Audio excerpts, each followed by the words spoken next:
And then going back to Rudy Giuliani's legacy, because he said something to the effect of he doesn't really care what that is because by the time his legacy is talked about, he'll be dead.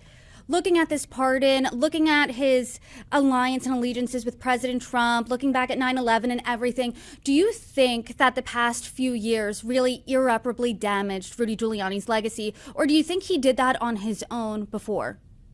Oh, that's an interesting question. I think there's no question that he damaged himself.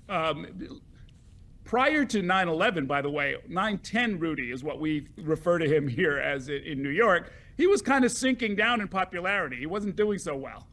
He had made an abortive attempt to run to become the senator of New York State. It ended up that Hillary Clinton got that seat. That was back in 2000.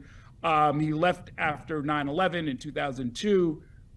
He had a successful financial career, commercial career, dispensing advice to cities and jurisdictions around the world. And then he fell into this Trump trap. I think he spent time running his business, and then when 2015, 2016 rolled around, he jumped on the Trump train. He wanted to get back in the spotlight. He wanted a taste of national power. He gave up everything in pursuit of that goal, and it just blew up in his face, really.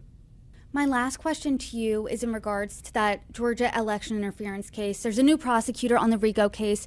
That's a case Rudy Giuliani is a defendant of. What specifically are you looking out for next, especially in terms of the former New York City mayor?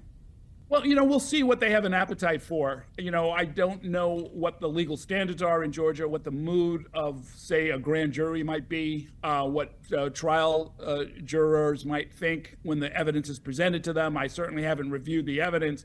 But if this is a state that takes seriously the sanctity of its electoral process and wants to punish people who come in and try and interfere with it, there was massive interference. And to the extent that it violates the law, I think Rudy Giuliani will pay a price, he and everybody else that was involved, because this was not a one-man operation down there in Georgia. There was a whole slate of fake electors, and everybody involved in that is going to have to answer for what they did. Well, Errol Louis, thank you so much for your time today. I appreciate it. You're welcome back anytime. Great talking with you.